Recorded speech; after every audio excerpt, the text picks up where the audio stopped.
Nouvel Élan est représenté avec Tony Kelende, qui est notre deuxième invité de ce soir. Tony Kelende, bonsoir. Bonsoir. Merci d'avoir accepté l'invitation des Télé 50, l'approche de la sécurité de l'Est. Quel est le point de vue du Nouvel Élan? Merci de la question. Le Nouvel Élan, effectivement, opine que sur cette question qui touche la République démocratique du Congo, nous devons, en tant que patriotes, mettre de côté nos divergences politiques. Essayer de réfléchir. Congo actuellement signifie que nous puissions taire nos divergences politiques. On essaye de rassembler les intelligences pour que nous puissions trouver des propositions idoines pour que nous puissions solutionner cette question de l'insécurité qui a plus de 22 ans.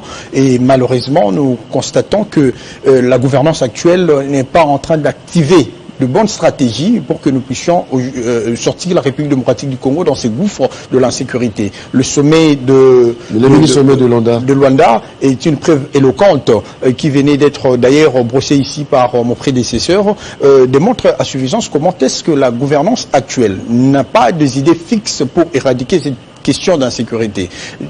Dans une zone où il existe l'état de siège. On nous vient encore avec le zone tampon qui est considéré comme un état de siège sous-régional cette fois-ci.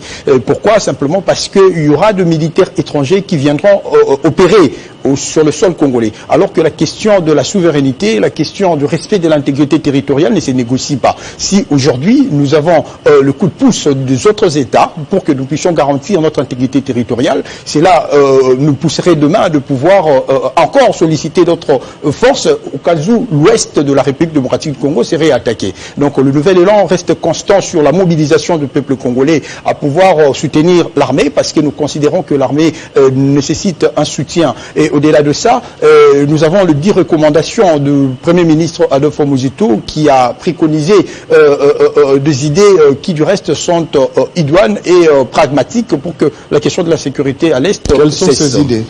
Voilà, les idées, premièrement, depuis 2019, le Premier ministre honoraire a préconisé la question de pouvoir de pouvoir faire la guerre contre le Rwanda.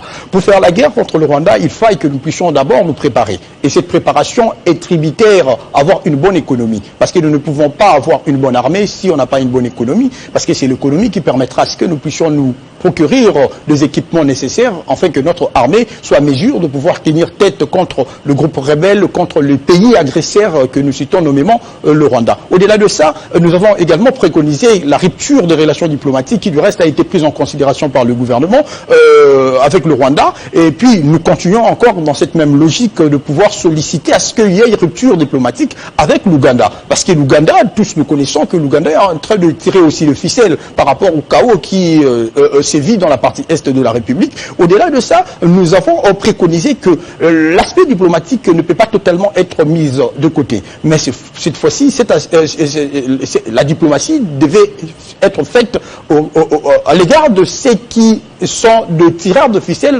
proprement dites, la communauté internationale. Parce que nous pensons qu'aujourd'hui, nous avons discuté avec le Rwanda, alors que le Rwanda ne reconnaît pas et qui sont derrière le M23. Et par voie de conséquence, cela fait à sorte que le M23, lorsque aujourd'hui nous avons un accord qui est signé avec, qui est signé sous l'égide du président angolais, mais ils ne reconnaissent pas ça. Depuis hier, ils ont eu à démontrer qu'ils ne sont pas intéressés, encore moins partie prenante pour mettre en exécution. La voie militaire reste l'unique solution. En effet, la voie militaire reste. Les populations sont mobilisées.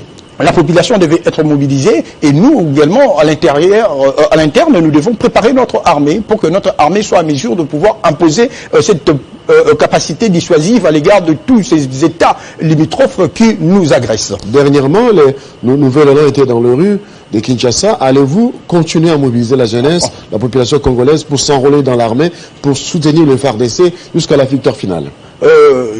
D'ailleurs, merci pour cette question. Ça me permet de remercier le peuple congolais parce que nous avons connu une mobilisation qui a été sanctionnée à une réussite totalement. C'est une preuve tangible que le peuple congolais souscrit à l'idée de Nouvel Élan incarné par son leader Adolphe Muzito.